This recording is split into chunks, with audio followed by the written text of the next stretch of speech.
আপনি বলবেন যে বাংলাদেশে ইসলাম প্রতিষ্ঠা হয়ে যাবে, ইসলামী খেলাফা কায়েম হয়ে যাবে, সম্ভব নয়। আজকে যদি আপনি আমাকে বাংলাদেশের প্রধানমন্ত্রী করে দেন, আজকে ইরানের কি অবস্থা দেখেন। আমি বাংলাদেশের ক্ষমতায় গিয়ে যদি বলি বাংলাদেশ শতভাগ ইসলামী আইন বাস্তবায়ন করে দিলাম, কালকে ভারত এবং আমেরিকা মিলে অর্থনৈতিক বয়কট দিবে বাংলাদেশকে, যেমন ইরানকে দিয়ে রেখেছে। তাহলে ইরানের মানুষ মিছিল করতেছে কেন? আপনিও মিছিল করবেন কেন? অর্থনৈতিক বয়কট দেওয়ার পর ডলার আসবে না, গার্মেন্টস বন্ধ হয়ে যাবে। তাহলে গাইবান্ধার মানুষ খাবে কি? গাইবান্ধার মানুষ এখন যেই জীবনযাত্রায় অভ্যস্ত, এই মানের জীবনযাত্রা থাকবে না। বিদ্যুৎ আছে, বিদ্যুৎ থাকবে না, অল্প থাকবে, যাবে আসবে। যে কয়েকজনের বাড়িতে এসি চলছে আর এসি চালাতে পারবে না, যে কয়েকজনের ফ্রিজ আছে ওরা চালাতে পারবে না। তাহলে জীবনযাত্রার মান কমে যাবে। যখনই জীবনযাত্রার মান কমে যাবে তখন বলে রাখো তোমার ইসলাম, আগের যেটা সেকুলার দেশ ছিল ওটাই ভালো ছিল। কখন বলবে না রাখো তোমার ইসলাম? যখন ওই আসহাবুল উখদুদের মতো ইমান হবে, দেখতে পাবে আর এটা তো জান্নাত, এটা তো জাহান্নাম, এটা যেদিন দেখতে পাবে। এই লেভেলের ইমান ছাড়া বাংলাদেশের সবচেয়ে পরহেজগার মানুষকে যদি রাষ্ট্র ক্ষমতায় বসিয়ে দেন, ও রাষ্ট্রে ইসলাম প্রতিষ্ঠা করতে পারবে না। বাংলাদেশের মানুষও ওকে টেনে নামাবে যে তুই ক্ষমতায় থাকলে আমরা খেতে পাই না, টেনে নামাবে।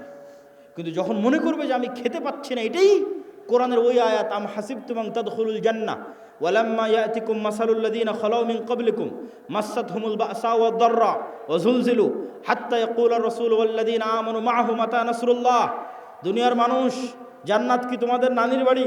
জান্নাত কি তোমাদের মামার বাড়ি? আল্লাহ বলছেন আম হাসিবতুম আন তাদখুলুল জান্নাহ, মনে করে নিলার জান্নাতে চলে গেলা, অথচ তোমাদের অতীতে যারা চলে গেছে তারা যে পরিমাণ কষ্ট সহ্য করেছে, তারা যে পরিমাণ আল্লাহর পরীক্ষার মুখোমুখি হয়েছে, সেই পরিমাণ পরীক্ষা দুঃখ কষ্ট তোমরা কিছুই ভোগ করনি, আর বলছো জান্নাতে চলে যাব? সম্ভব নয়। সম্মানিত উপস্থিতি, ঈমান বিল গায়বে ইয়াকিন। গায়েব মানে না দেখা জিনিসকে দেখতে পাওয়া। চোখ বন্ধ করলে আপনি দেখতে পাচ্ছেন যে কবরে কি হয়, জান্নাতে কি হয়, এটা দেখাও সহজ। দু একটা সহজ বুদ্ধি বলে দিই, কেমনে দেখতে পাবেন। আল্লাহ প্রত্যেক স্তরে পরের স্তরের আলামত দিয়ে রেখেছে। আমরা এখন দুনিয়ার স্তরে আছি, এর পরের স্তর কবরের স্তর। তো প্রত্যেক দিন দুনিয়াতে আমরা কবর দেখতে পাই, আল্লাহ দেখার ব্যবস্থা করে দিয়েছে। সেটা হচ্ছে ঘুম। আপনি যখন ঘুমাতে যান তখন দোয়া পড়েন, আল্লাহুম্মা বিইসমিকা আমুতু ওয়া আহইয়া।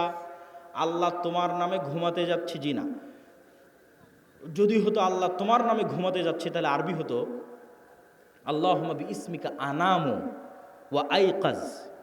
তাওহীদ ভাই আছে, বুঝতে পারতেছে, আরও যারা আরবি বুঝবে তারা বুঝতে পারবে। তাহলে তখন দোয়ার অর্থ কি হবে? যে আল্লাহ তোমার নামে ঘুমাতে যাচ্ছি, তোমার নামে ঘুম থেকে উঠব। কিন্তু আল্লাহ দোয়া বানিয়েছে আল্লাহুম্মা বিইসমিকা আমুতু, আল্লাহ তোমার নামে মরতে যাচ্ছি, ওয়া আহইয়া, তোমার নামে মরা থেকে জীবিত হব। এবার সকালবেলা কি দোয়া শিখিয়েছে? আলহামদুলিল্লাহ ইল্লাযী আহইয়ানা বা'দামা আমাতানা। কি আশ্চর্য! বলে আল্লাহ মরে গেছিলাম রাতের বেলা, মরা থেকে এখন জীবিত হলাম। বা'দামা আমাতানা, মৃত্যুর পর। আল্লাহ রাতে মৃত্যু সংগঠিত হয়ে গেছিল, মৃত্যুর পর সকালবেলা তুমি জীবিত করে দিয়েছো। এটা হলো দোয়া। তাহলে প্রত্যেক দিন আমরা কবরে যাচ্ছি, প্রতি রাতে যখনই ঘুমাই তখনই কবরে যাই। ওটাই বারজাখের জীবন। বারজাখের জীবন ওই রকমই, কাছাকাছি। সেটা স্বাদ আল্লাহ সুবহানাহু ওয়া তাআলা দেন। যদিও রুহের পার্থক্য ভেদে বারজাখি জীবনে এক একজনের এক এক রকম হবে। যেমন যারা শহীদের রুহ, এরা পাখি হিসেবে জান্নাতে উড়বে। শহীদের রুহের চাইতে উপরের লেভেলের রুহ, তারা আল্লাহর আরশে ঝুলন্ত থাকবে, বাতির মতো, আলোক বাতির মতো আল্লাহর আরশে ঝুলন্ত থাকবে। যারা তাদের চেয়েতেও টপ লেভেলের রুহ, নবীদের রুহ, তো নবীরা আরও টপ লেভেলের লাইভ জীবনযাপন করবে বারজাখে, লাইভ জীবনযাপন। মুসা আলাইহিস সালামের সাথে সাক্ষাৎ হচ্ছে, মসজিদে আকসায় নামাজ পড়তেছে মুহাম্মদ সাল্লাল্লাহু আলাইহি ওয়াসাল্লামের পিছনে। ইব্রাহিম আলাইহিস সালামের সাথে সাক্ষাৎ হচ্ছে। সবাই তো মরে গেছে, সবাই তো বারজাখি জীবনে আছে, কিন্তু নবীদের রূহ আরও আপার কোয়ালিটি, ওদের বারজাখি জীবনের ধরন আরও ভিন্ন, আরেকটু লাইভ। আর সাধারণ মুসলমানের রূহ ইল্লিয়িনে থাকবে যদি মুমিন হয়, আর কাফের, মুশরিক, ফাসিক, মুনাফিক হলে সিজ্জিনে থাকবে। এবার যখন চলে গেছে ইল্লিয়িনে, যখন চলে গেছে বারজাখি জীবনে, ওখান থেকে এবার জাহান্নাম দেখা যাবে প্রতিদিন, ওখান থেকে এবার জান্নাত দেখা যাবে প্রতিদিন। যেমন দুনিয়াতে প্রতিদিন কবর দেখা যাচ্ছে, প্রতিদিন ঘুমাচ্ছি, প্রতিদিন কবরে যাচ্ছি। এবার যখন কবরে চলে যাব, মানে চিরন্তন ঘুমে চলে যাব, তখন প্রতিদিন জান্নাত দেখব, জাহান্নাম দেখব। যে জাহান্নামের অধিকারী সে জাহান্নাম দেখবে, যে জান্নাতের অধিকারী ওই জান্নাত দেখবে। এবার কিয়ামত হওয়ার পর তখন সেখানে বাস্তবে প্রবেশ করবে। সম্মানিত উপস্থিতি, বারজাখি জীবন। ঠিক কিয়ামতকে ভিজুয়ালাইজ করতে পারতে হবে, জান্নাতকে ভিজুয়ালাইজ, দেখতে চোখ বন্ধ করলে যেন জান্নাত দেখা যায়। আপনার কাছে চিরন্তন চিরস্থায়ী আনন্দ কোনটা? আজকে আপনার বাপ মা ভাই বোন সবার সাথে বিচ্ছেদ হয়ে গেল, আপনার বাবা মারা গেছে, দাদা মারা গেছে, তাদের সাথে আর জীবনে কোনো দিন দেখা হবে না, এটা অনেক কষ্টের। আর যদি মনে করেন না আবারও এই গাইবান্ধা, এই শাখাহাতি, এই বালুয়ার গ্রামে যদি আমার বাবা মা ভাই বোন সবাইকে নিয়ে একসাথে থাকতে পারতাম, বিশাল বাড়ি হতো, আর যদি কোনো দিন মৃত্যু না হতো, সবাই যদি একসাথে মিলেমিশে আনন্দে কাটাতে পারতাম, তাহলে এই স্বপ্ন জান্নাতে পূরণ হবে। তাহলে জান্নাতে আসল জীবন, দুনিয়ার জীবন জীবন নয়। আমরা এই যে ঢাকা থেকে রওনা দিয়ে আপনার এই শাখাহাতিতে যতক্ষণ অপেক্ষা করতেছি, রুহের জগৎ থেকে সফর শুরু হয়ে জান্নাতে যাওয়া পর্যন্ত দুনিয়ার সময় অতটুকু। আমি এই যে আধা ঘন্টা আগে এসেছি, আর আধা ঘন্টা পর এখান থেকে বের হয়ে যাবো, 1 ঘন্টা সময় যতটুকু, রুহের জগৎ থেকে সফর শুরু হয়ে জান্নাতে যাওয়ার পর্যন্ত এই দুনিয়ার 60 বছরের জীবন ততটুকু, বাস্তবেও ততটুকু। কিয়ামতের মাঠে মানুষ উঠে বলবে, আরে দুনিয়াতে তো আমরা একদিন ছিলাম। বাস্তবেও আপনি এখন কল্পনা করে দেখেন যে আপনার গত 30 বছর চোখের পলকে পার হয়ে গেছে। মনে হবে আরে কয়দিন ছিলাম আমি দুনিয়াতে। ঠিক যখন মরার সময় কাছে চলে আসবে 60 বছর, তখনও মনে হবে আরে 2-1 দিনের মধ্যে সময় তো পার হয়ে গেল। এই একই অনুভূতি কিয়ামতের মাঠে যখন উঠবেন, ধরো দুনিয়াতে তো ছিলামই না, 1 দিন কি 2 দিন ছিলাম দুনিয়াতে। এটাই আল্লাহ বলে যে দুনিয়ার জীবন 1 ঘন্টার সমান, আধা ঘন্টার সমান। শুধু ধৈর্য ধরলেই হয়, একটু ধৈর্য ধারণ করলেই হয়। আল্লাহ সুবহানাহু ওয়া তাআলার কাছে পৌঁছার জন্য প্রস্তুত থাকার চেষ্টা করতে হবে। এটা ঈমান বিল গায়বে ইয়াকিন, এটা ছাড়া মুসলমানদের মুক্তি হবে না। আর 2টা কাজ করতে হবে মুসলমানদেরকে। টাকা ইনকাম করার কথা বলেছি, আরও 2টা কাজ আছে। 1, নেতা হওয়ার জন্য 2টা শর্ত পূরণ করতে হবে। সত্যবাদিতা, ন্যায়পরায়ণতার শর্ত, শিক্ষা এবং জ্ঞানের শর্ত। বুঝেন, আল্লাহ সুবহানাহু ওয়া তাআলা এই পৃথিবীকে যেই ফাংশনের উপর ডেভেলপ করেছে, এই ফাংশন সবার জন্য সমান। এই যে মোবাইল, এই মোবাইলের যেখানে চাপ দিলে লাইট জ্বলবে, এখানে যদি আমি চাপ দিই তাও লাইট জ্বলবে। এখানে ডোম চামার ম্যাথর মুচি হিন্দু বৌদ্ধ খ্রিস্টান সে চাপ দেয় তাও লাইট জ্বলবে, কেননা ওটা ওইভাবেই ফাংশন করা আছে। তো আল্লাহ এই পৃথিবীকে কিছু সিস্টেমের উপর ডেভেলপ করেছে। এখানে কিছু বাটন আছে, যেই সমস্ত বাটনে চাপ দিলে পরের রেজাল্ট বের হয়ে আসে। তো আল্লাহ তার নিজের তৈরি করা নিয়ম ভাঙ্গে না, খুব কম ভাঙ্গে। আল্লাহ আগুনকে তৈরি করেছে পোড়ানোর জন্য। ওই যে আসহাবুল উখদুদ, ওরা কত তাকওয়াবান পরহেজগার, ওরা আগুনের মধ্যে ঢুকে গেছে, আগুন পুড়িয়ে দিয়েছে। আগুন বলেনি যে এরা আল্লাহওয়ালা মানুষ, এদের পুড়াবো না। আল্লাহ তরবারিকে তৈরি করেছে কাটার জন্য। আল্লাহর নবী চাচা হামজা পর্যন্ত কেটে গেছে তরবারিতে। তরবারি বলেনি আরে এটা তো হামজার শরীর কাটবো না, না, নিয়ম নিয়ম। আল্লাহ খুব কম সময় নিয়ম ভাঙে। শুধুমাত্র ইব্রাহিম আলাইহিস সালামের সময় নিয়ম ভেঙেছে।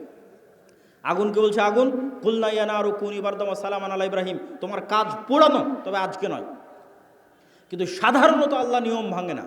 তাহলে আল্লাহ পৃথিবীকে তৈরি করেছে একটা নিয়মের উপর। সেই নিয়মটা হচ্ছে যে জ্ঞান এবং শিক্ষার বাটনে চাপ দিবে, ও অটোমেটিক শক্তিশালী এবং নেতা হয়ে যাবে। এটার উপর পৃথিবী দাঁড়িয়ে আছে। পৃথিবীর ফাংশনের মধ্যে একটা ফাংশন, যে জ্ঞান এবং শিক্ষা অর্জন করবে ও অটোমেটিক শক্তিশালী হবে, নেতা হবে। এখন ইহুদি খ্রিস্টান, ইউরোপ, আমেরিকা, ইসরায়েল, তাদের ছেলেমেয়েরা জ্ঞান এবং শিক্ষা অর্জন করবে, আর গাইবান্ধা, মহিমাগঞ্জ, গোবিন্দগঞ্জের যুবকেরা যদি free fire, PUBG, Facebook, IPL, BPL, জুয়া, অনলাইন বেটিং, নেশা, বিড়ি, সিগারেট, গাঁজা এগুলো নিয়ে ব্যস্ত থাকে, তাহলে আল্লাহ বলবেন না যে এই ইহুদি খ্রিস্টানেরা তোরা যতই জ্ঞান অর্জন কর, তোদেরকে নেতা বানাবো না। আমার গাইবান্ধা গোবিন্দগঞ্জে একটা মদখোর জুয়াখোর বান্দা আছে, ওকে নেতা বানাবো। কথা কি আমার বোঝা যায়? আল্লাহ সুবহানাহু ওয়া তাআলা তার নিয়ম ভাঙবেন না। অতএব তুমি যদি মনে করো আমাকে নেতা হতে হবে, তাহলে ওই বাটনে চাপ দিতেই হবে যেই বাটন নেতা হওয়ার জন্য আল্লাহ পৃথিবীতে দিয়ে রেখেছে, সেটা হচ্ছে জ্ঞান এবং শিক্ষা। জ্ঞান অর্জন করতে হবে, পড়তে হবে। আদম আলাইহিস সালাম সবচেয়ে জ্ঞানী, আল্লাহ সুবহানাহু ওয়া তাআলা সবচেয়ে জ্ঞানী। জ্ঞান আল্লাহর বৈশিষ্ট্য, জ্ঞান আদম আলাইহিস সালামের বৈশিষ্ট্য। তলুতকে নেতা বানানো হয়েছে জ্ঞানের কারণে। অতএব যুবক সমাজ তোমাদের জ্ঞান অর্জন করতে হবে। তারপরের পয়েন্ট কি? ন্যায়পরায়ণতা, সত্যবাদিতা। বানু ইসরাইলের ইতিহাস বহু বক্তব্যে আমি আলোচনা করেছি। বানু ইসরাইলের ইতিহাসের সামারি কি? নবীর সন্তানেরা কিভাবে গোলাম হয়ে গেল, গোলাম হওয়ার কারণে কি কি বিকৃতি আসলো। এই যে এক্ষুনি ইউসুফ আলাইহিস সালামের গল্প বললাম, ইব্রাহিম, ইসহাক, ইয়াকুব, ইউসুফ, তাদের ছেলেরাই বানু ইসরাইল। এরা ফেরাউনের গোলাম হয়ে গেল, 300 বছর গোলাম থাকলো। গোলাম হওয়ার পর মুসা আলাইহিস সালাম এসে এদের বাঁচালো। বাঁচানোর পর গোলামির কারণে কি কি পরিবর্তন হলো নবীর ছেলেদের, ইব্রাহিমের ছেলেদের কি কি পরিবর্তন আসলো গোলামির কারণে। আল্লাহ বলছেন যাও যুদ্ধ করতে হবে জেরুজালেমে। নবীর ছেলেরা কি বলে, ইজহাব আনতা ওয়া রাব্বুকা ফাকাতিলা, তুমি আর তোমার আল্লাহ গিয়ে যুদ্ধ করো। তারা ইব্রাহিম আলাইহিস সালামের ছেলে। আল্লাহ বলছেন এটা তাওরাত, ঈমান আনো। নবীর ছেলেরা কি বলছে, লান নুমিনা লাকা হাত্তা নারাল্লাহ জাহরাতান, যতক্ষণ তোমার আল্লাহকে স্বচক্ষে না দেখছো ততক্ষণ ঈমান আনবো না। আরে তুই তো এখনই দেখলি যে ফেরাউন ডুবে মরল, আর কি দেখা লাগবে? এখনই ওর চোখের সামনে ফেরাউন ডুবে মরেছে। ফেরাউন ওদের উপর জুলুম করতো, সমুদ্রে ফেড়ে রাস্তা তৈরি হয়ে গেছে, এরা এখন এসে বলে যে আল্লাহকে না দেখলেই ঈমান আনবো না। তাহলে কেমনে নবীর ছেলেদের স্বভাব এরকম হয়ে গেল? আল্লাহ বললেন আসমান থেকে খাবার আসবে মান্না এবং সালোয়া। মান্না সালোয়া কি? মাশরুম।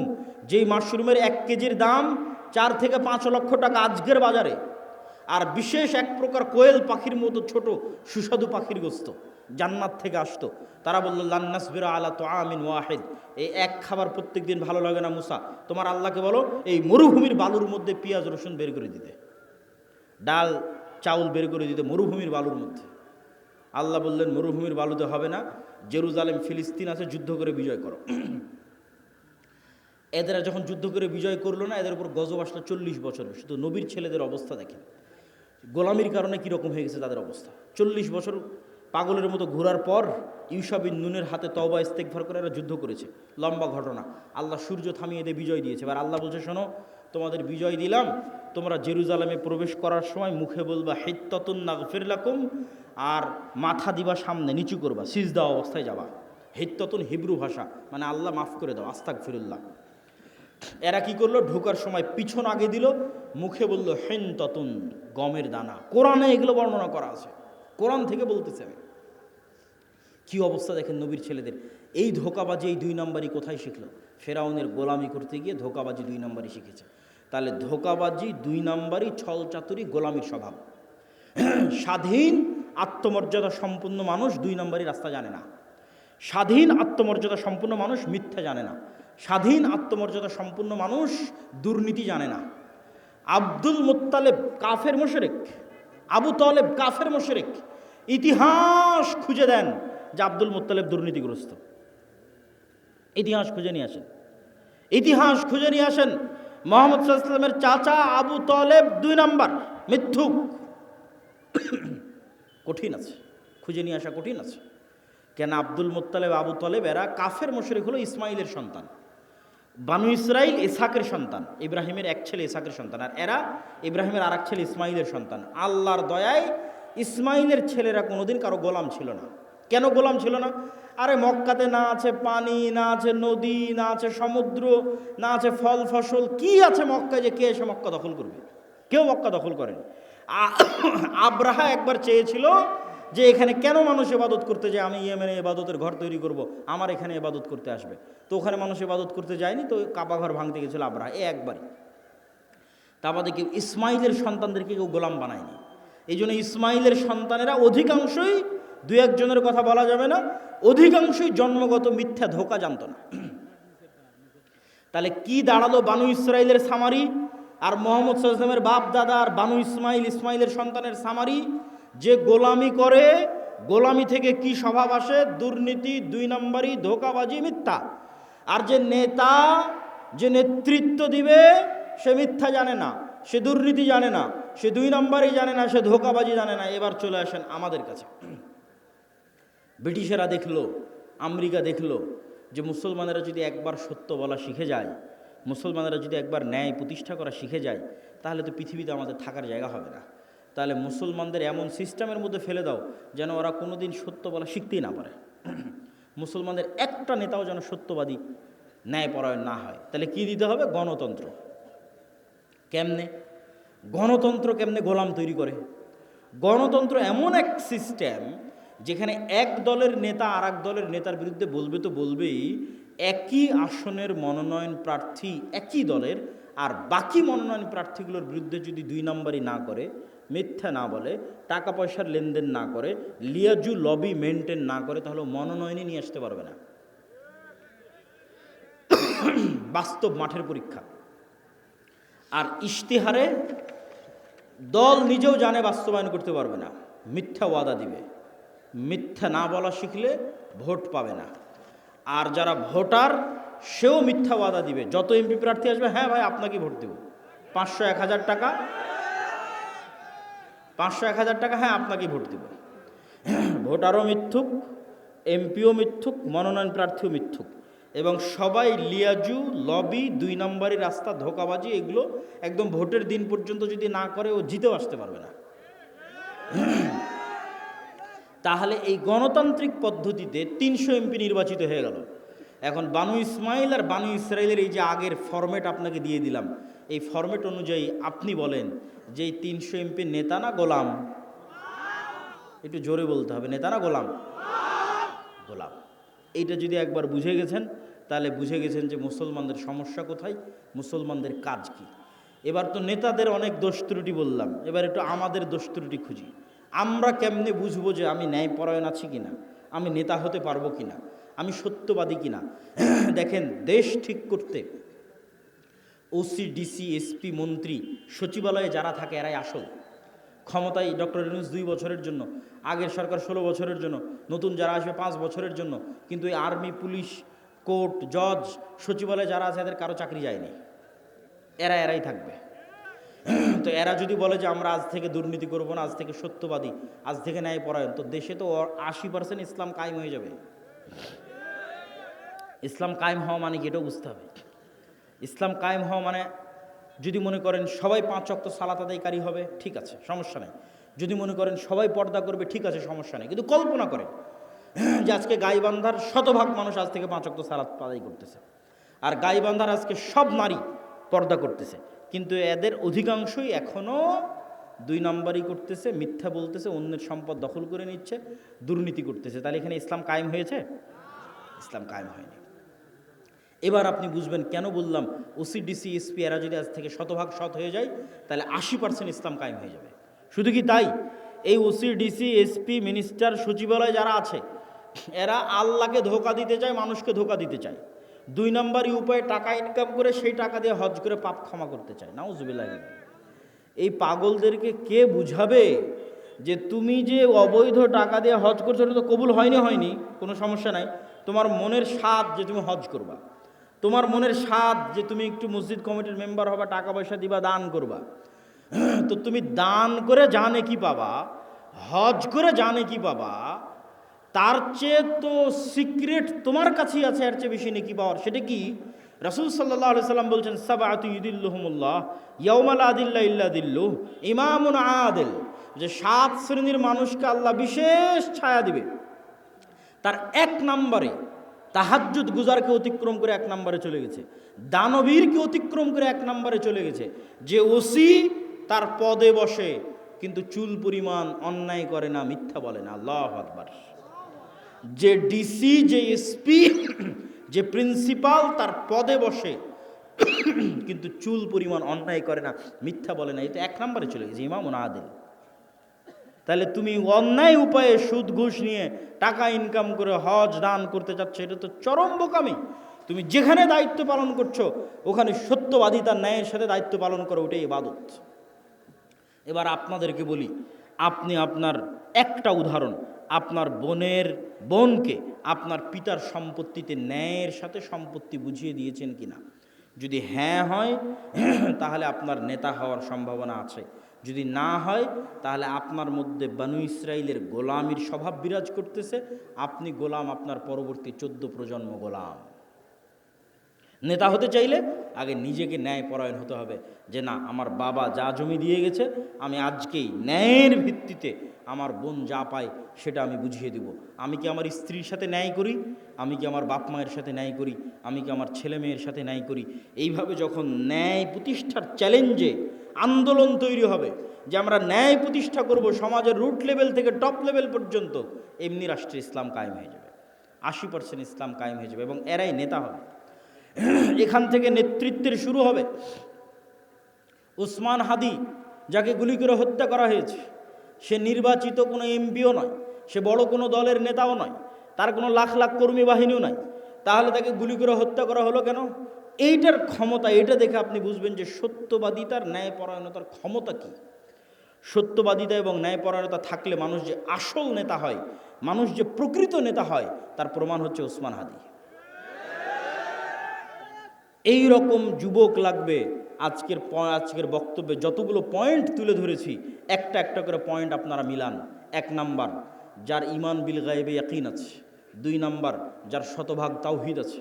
3 নাম্বার, যে টাকা পয়সায় গরিব ফকির নয়, ব্যবসায়ী। 4 নাম্বার, যে জ্ঞানে ভালো জ্ঞান, উচ্চ ডিগ্রি জ্ঞান অর্জন করে এসেছে।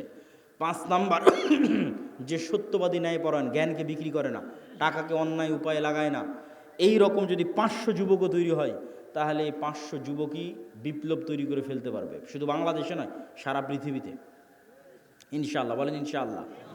তবে হ্যাঁ, এই রকম যুবকদের উপর বিপদ নেমে আসবে, যেমন আসহাবে কাহাফের উপর বিপদ নেমে এসেছিল। বাঁচার রাস্তা, তার জন্য 2টে সিক্রেট থিওরি বলে আজকের বক্তব্য শেষ করব। 2টে আল্লাহর সাহায্য পাওয়ার মাধ্যম। আল্লাহর সাহায্য ছাড়া বিজয় হয়নি, হবে না, হয়নি, হবে না। আল্লাহর সাহায্য লাগবে। আল্লাহর সাহায্য পাওয়ার 1 নম্বর উপায় সালাত, 2 নম্বর উপায় জিকির। সালাত কি? আজকে এখানে বসে বক্তব্য দিচ্ছি, আমেরিকায় বসে মানুষ লাইভ দেখতেছে, ইংল্যান্ডে বসে লাইভ দেখতেছে, ঢাকায় বসে লাইভ দেখতেছে। তো এই যে ইন্টারনেটের মাধ্যমে, মোবাইলের মাধ্যমে 1000 কিলোমিটার দূর থেকে আমার সাথে তারা লাইভ কানেক্টেড হয়েছে। অনলাইন কোর্সে জুম অ্যাপের মধ্যে, গুগল মিটের মধ্যে পাসওয়ার্ড দিয়ে যখন 1000 কিলোমিটার দূরে থাকা ছাত্র 1000 কিলোমিটার দূরে থাকা শিক্ষকের সাথে কানেক্টেড হয় লাইভে এবং ক্লাস নেয়, মুখোমুখি হয়। সালাত এমন এক প্রযুক্তি যা 7 আসমানে থাকা, আরশে থাকা, রব্বুল আলামিনের সাথে জমিনে থাকা আল্লাহর সৃষ্টি মানুষের মধ্যে লাইভ কানেক্টেড করে দেয় সালাত। আল্লাহু আকবার। আমি আল্লাহর নবীর হাদিস আপনাদের সহজবোধ্য করে অনুবাদ করলাম। হাদিস আল্লাহর নবীর, যে বান্দা যখন সালাতে দাঁড়ায় তখন আল্লাহ সুবহানাহু ওয়া তাআলা বান্দার মুখোমুখি হয়ে যায়। বান্দার চোখ যখন সিজদার দিকে থাকে, কলব যখন কানেক্টেড থাকে, তখন বান্দার সাথে আল্লাহ সুবহানাহু ওয়া তাআলা মুখোমুখি। এই সালাত আমার এবং আপনার বাঁচার রাস্তা। সালাত ছাড়া বাঁচার রাস্তা নেই। সালাত নাই, আল্লাহর গন্তির মধ্যে নাই, আল্লাহর কাউন্টের মধ্যে নাই, আল্লাহর খাতার মধ্যে নাই, আল্লাহর গণনার মধ্যে নাই। কে আপনি? আল্লাহ সুবহানাহু ওয়া তাআলা আপনাকে চেনে না। আপনি কিসের তাকবীর দেন, কিসের মিছিল মিটিং করেন, কিসের ভোট দেন, আল্লাহ সুবহানাহু ওয়া তাআলার গণনার মধ্যে আপনি নাই। তখনই গন্তির মধ্যে ঢুকবেন যখন আপনি 5 ওয়াক্ত সালাতে উপস্থিত হবেন। 5 ওয়াক্ত সালাত ছাড়া মুসলমানের বাঁচার কোনো রাস্তা নাই। সকল বিপদে আপদে মুসলমানের আসমানি মদদের দরকার, আসমানি সহযোগিতার দরকার। এই জন্য সূর্যগ্রহণে সালাত, চন্দ্রগ্রহণে সালাত, বৃষ্টি নাই সালাত, যে কোনো বিপদ আপদে সালাত। কেন? এটা একটা টেকনোলজি, এটা একটা প্রযুক্তি যা দিয়ে জমিনে থেকে 7 আসমানে থাকা রব্বুল আলামিনের সাথে লাইভ কানেক্টেড হওয়া যায়। সম্মানিত বুঝি। 2 নম্বর জিকির। জিকির কেন পাওয়ারফুল এটা বলে আজকের বক্তব্য শেষ করে দেব, উঠিয়েন না, খুব গুরুত্বপূর্ণ। সব শেষ পয়েন্ট কিন্তু সবচেয়ে গুরুত্বপূর্ণ। জিকির কেন পাওয়ারফুল? সাউন্ড এবং শব্দ পাওয়ারফুল, এইটা আমরা বুঝি না। আজকের আধুনিক সভ্যতা টিকে আছে ইন্টারনেটের উপর। এই ইন্টারনেট টিকে আছে কিসের উপর? আলোর মধ্যে দিয়ে ডাটা ট্রান্সফার হয়, এটার উপর। আমি কথা বলতেছি, এটা আলোর মধ্যে দিয়ে মোবাইল হয়ে, নেটওয়ার্ক হয়ে, টাওয়ার হয়ে চলে যাচ্ছে আমেরিকাতে। আলোর মধ্যে দিয়ে, আলোর মধ্যে দিয়ে আমার ভিডিও চলে যাচ্ছে, আলোর মধ্যে ডাটা ট্রান্সফার হয়। এটার উপর আজকের সভ্যতা দাঁড়িয়ে আছে। আর পৃথিবীর সবচেয়ে উন্নত প্রযুক্তির সভ্যতা হচ্ছে শব্দভিত্তিক, আওয়াজ ভিত্তিক, যেটার জ্ঞান আজকের বিজ্ঞানীদের নাই। কিছু জ্ঞান সুলাইমান আলাইহিস সালামের ছিল। সেটা কি? আজকে এখানে যদি কোনো চাইনিজ বসে থাকে, ও শুধু আমার আওয়াজই শুনতে পাবে। আওয়াজ কি বলছে, আওয়াজ, শব্দ। এখানে যদি এখন একটা চাইনিজ বসে বক্তব্য দেয়, তাহলে আপনি খেলে আওয়াজ শুনতে পাবেন, কিছু বুঝতে পারবেন না। তাহলে আমি আলটিমেটলি একটা আওয়াজ উচ্চারণ করতেছি, যেটা আপনি বুঝেন, কিন্তু আরেকজনের কাছে এটা শুধুই আওয়াজ, আর কিছু না। তাহলে ওই পাখি, ওই গরু, ওই ছাগল, এই পিঁপড়া অবশ্যই আওয়াজের একটা ফরম্যাট আছে, যে ফরম্যাট উচ্চারণ করলেও বুঝবে।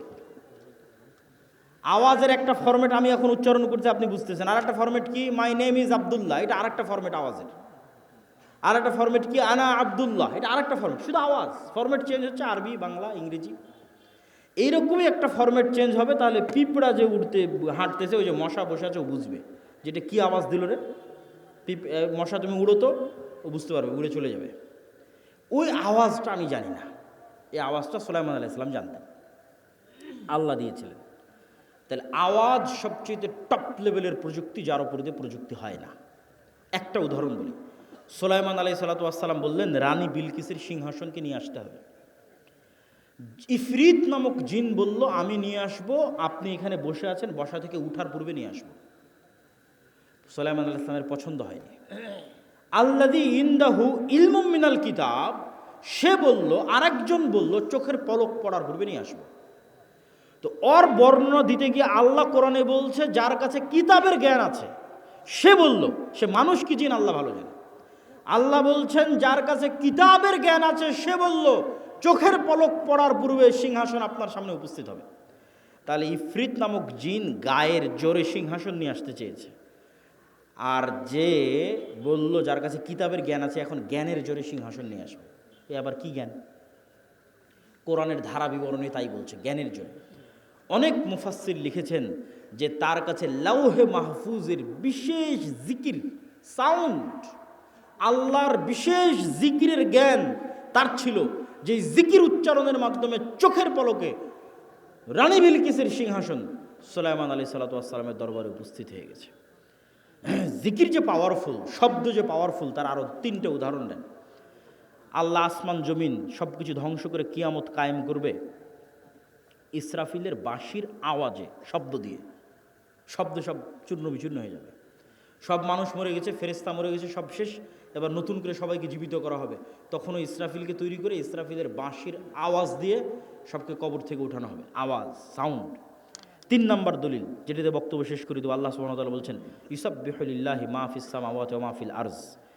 আসমান এবং জমিন এবং তার মধ্যে যা কিছু আছে, এই পোস্টার এটাও আওয়াজ করে তাসবিহ পাঠ করতেছে, এই টিস্যু এটাও আওয়াজ করে তাসবিহ পাঠ করতেছে, গায়ের জামা, উপরের প্যান্ডেল, নিচের মাটি, লাইট, ক্যামেরা যা আছে সব আওয়াজ করে তাসবিহ পাঠ করতেছে। সে আওয়াজ আমি শুনতেছি না। যেমন পিঁপড়ার চলার আওয়াজ আমি শুনতে পাই না, কিন্তু পিঁপড়ার চলার আওয়াজ 10 কিলোমিটার দূরে থাকা হাতিও শুনতে পাবে, আমি শুনতে পাই না। তাহলে এই সবগুলো থেকে তাসবিহ বের হচ্ছে। শুধু কি এটাই না, রাসূল সাল্লাল্লাহু আলাইহি সাল্লাম বলছেন, এরা শুধু তাসবিহ বলতেছে না, এরা তাসবিহ বুঝে। কিভাবে? মুয়াজ্জিন যখন আজান দেয়, তখন মুয়াজ্জিনের আজান যতদূর পর্যন্ত যায়, ততদূর পর্যন্ত জীব জন্তু, জড়বস্তু, জড় পদার্থ, কীট পতঙ্গ, পঙ্গপাল যা আছে সব মুয়াজ্জিনের আজান বুঝে ওই আজানের পক্ষে কিয়ামতের মাঠে সাক্ষী দিবে। আল্লাহু আকবার। তাহলে পুরো পৃথিবীটাই টিকে আছে তাসবিহের উপর, পুরো পৃথিবীটাই টিকে আছে জিকিরের উপর। আপনি চোখ বন্ধ করলে যখন এটা দেখতে পাবেন, যখন এটা বুঝতে পারবেন, তখন বুঝবেন জিকির কত পাওয়ারফুল। তাহলে বলেন সালাতের চেয়েও পাওয়ারফুল? জি না, কথা ওঠে নয়, সালাতও জিকির। আল্লাহ কোরআনে বলছেন, আকিমিস সালাত লিযিকরি, সালাত পড়ো জিকিরের জন্য। আসলে 24 ঘন্টা আল্লাহর জিকির করা উচিত, কিন্তু 24 ঘন্টা তো তোমরা পারো না, শয়তান তোমাদের পিছে লেগে থাকে। তো অন্তত 5 বার তো আল্লাহকে স্মরণ করো 24 ঘন্টার মধ্যে, এটা ফরজ। এটা যদি না করো তাহলে তোমার সাথে আল্লাহর কোনো সম্পর্ক নেই। মা সালাম। যে কলব দিনে রাতে 24 ঘন্টায় 5 বার আল্লাহকে স্মরণ করতে পারে না, ওর সাথে আল্লাহর কোনো সম্পর্ক নেই। আল্লাহকে স্মরণ করার জন্য সালাত নির্ধারিত ফরম্যাটে দেওয়া আছে, আরও বেশি মজবুত, আরও বেশি পাওয়ারফুল করার জন্য। পুরো সালাতের প্রত্যেক ফরম্যাটে জিকির আছে। যখন আমরা কোরআন পড়ি তখন জিকির। কোরআন কি জিকির? যদি বুঝেন যে আল্লাহর আওয়াজ, আল্লাহর সাউন্ড, যদি বুঝেন আওয়াজ এবং সাউন্ড পাওয়ারফুল, তাহলে একটু কল্পনা করেন কোরআন এটা কার আওয়াজ, এটা কার সাউন্ড? আল্লাহর। জিবরাইল আলাইহিস সালাতু ওয়াস সালাম আল্লাহ সুবহানাহু ওয়া তাআলার নিকট থেকে, লাউহে মাহফুজ থেকে, জিবরাইল আলাইহিস সালাতু ওয়াস সালামের নিকট থেকে মুহাম্মদ সাল্লাল্লাহু আলাইহি ওয়াসাল্লাম। এই জন্য তাজবিদের গুরুত্ব আছে। আপনার কোরআন পড়াটা যেন এমন হয় যেমনভাবে মুহাম্মদ সাল্লাল্লাহু আলাইহি ওয়াসাল্লাম পড়তেন। তাহলে মুহাম্মদ সাল্লাল্লাহু আলাইহি ওয়াসাল্লামের পড়াটা জিবরাইলের মতো, জিবরাইলের পড়াটা আল্লাহ সুবহানাহু ওয়া তাআলার মতো, আল্লাহর আওয়াজ। আল্লাহু আকবার, আল্লাহু আকবার। মুসা আলাইহিস সালাতু ওয়াস সালামের লাঠির চেয়ে পাওয়ারফুল জিনিস মুসলমানদের কাছে আছে, সেটা হচ্ছে আল্লাহর আওয়াজ, আল্লাহর শব্দ। এই জন্য এটা সর্বশ্রেষ্ঠ জিকির। আফজালুজ জিকির তিলাওয়াতুল কোরআন। সম্মানিত উপস্থিতি, তাহলে কি দিয়ে আপনি বাঁচবেন? নেতা হতে চান, ইসলামী বিপ্লব করতে চান, 2টা জিনিস লাগবেই, সকাল সন্ধ্যের জিকির, 5 ওয়াক্ত সালাত, পারলে রাতেরও সালাত। আল্লাহ সুবহানাহু ওয়া তাআলা আমাদেরকে আজকের বক্তব্যের উপর আমল করার তৌফিক দান করুক, আল্লাহুম্মা আমিন। আজকের বক্তব্য পুরোটাই লিখিত আকারে আল্লাহর পথে যাত্রা বইয়ের মধ্যে আছে, যেটা আজকে আমাদের সাথে একটা গাড়িও আসতে পারিনি, গাড়ি অ্যাক্সিডেন্ট করার কারণে। এই জন্য আজকে বই পুস্তক আছে কিনা আমি জানি না, তবে না থাকলে আপনারা সংগ্রহ করার চেষ্টা করবেন। এই আল্লাহর পথে যাত্রা বইটা প্রত্যেক মসজিদ, মাদ্রাসা, স্কুল, কলেজ, লাইব্রেরিতে দৈনিক অন্তত 1 পৃষ্ঠা করে হলেও পড়া উচিত। মহিমাগঞ্জ কামেল মাদ্রাসাতেও অন্তত 1-1.5 পৃষ্ঠা করে পড়া উচিত, বাস্তবায়ন করা উচিত। পাঠচক্র সকল মসজিদ মাদ্রাসায় আল্লাহর পথে যাত্রা আর মাসিক আল ইতিসাম। এই বলে আমি আমার আজকের বক্তব্য শেষ করছি। প্রশ্ন উত্তর আপনারা ধীর স্থিরভাবে ধীরস্থিরভাবে থাকেন, তাড়াহুড়া করার কিছু নাই। শাইখ সালাম নেবেন। আমার প্রশ্ন হলো, সালাতে যদি কোনো ব্যক্তি সূরা কেরাত মুখ এবং ঠোঁট না পড়ে, যদি ঠোঁট বন্ধ থাকে তাহলে এটা পড়া হলো না, এটাকে পড়ার মধ্যে ধরা হয় না। ঠোঁট নড়তে হবে, জিহ্বা নড়তে হবে, আওয়াজ হোক অথবা না হোক। শাইখ সালাম নেবেন। আমার প্রশ্ন হলো, এই শীতকালে আমাদের এলাকায় প্রায় সকল মসজিদে ফজর সালাতের আজান ওয়াক্ত শুরু হওয়ার অন্তত 20-30 মিনিট পূর্বে দেওয়া হয়। এইটা যদি দেওয়া হয় তাহলে অবশ্যই সংশোধন করার চেষ্টা করতে হবে। এখন তো আধুনিক যুগ, মোবাইল অ্যাপস সব জায়গায় নির্ধারিত সময় দেওয়া আছে কখন সুবে সাদেক হচ্ছে।